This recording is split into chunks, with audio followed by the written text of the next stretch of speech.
As Britain prepared to leave the EU, a small party thrown in central London by a handful of Brexit's most ardent supporters. It's really great to have a day where everyone's smiling, everyone's got their flags out. All we can do now is look to the future, and hopefully this country will prosper now that we haven't got a chain around our ankles. Much of the country is more muted, though. Yes, this is a moment of huge national significance, but little actually changes until the transition period finishes at the end of the year, and it's not yet clear where the country is heading. This is the man currently in the UK's driving seat. Before he got the job, many thought it wasn't a natural fit.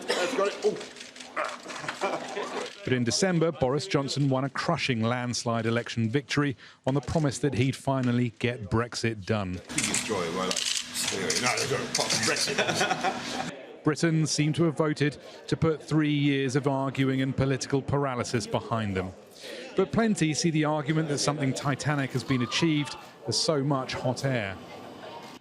Like in Northern Ireland, for example, which is more exposed to Brexit's uncertainties than anywhere else in the UK. It completely recasts, reshapes the political and economic conversation across the island, between the island of Ireland and Britain and right across the continent.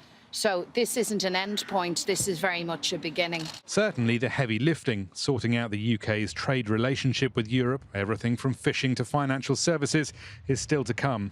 All the political signs in the UK are that the UK wants to diverge from the EU, not to be part of the sort of sphere of influence of the European Union. But all the sort of dynamics of the negotiations point to a quick deal, and a quick deal means trying to come up with alignment in key areas that are going to be in the EU's interest. In Europe, the message is clear. The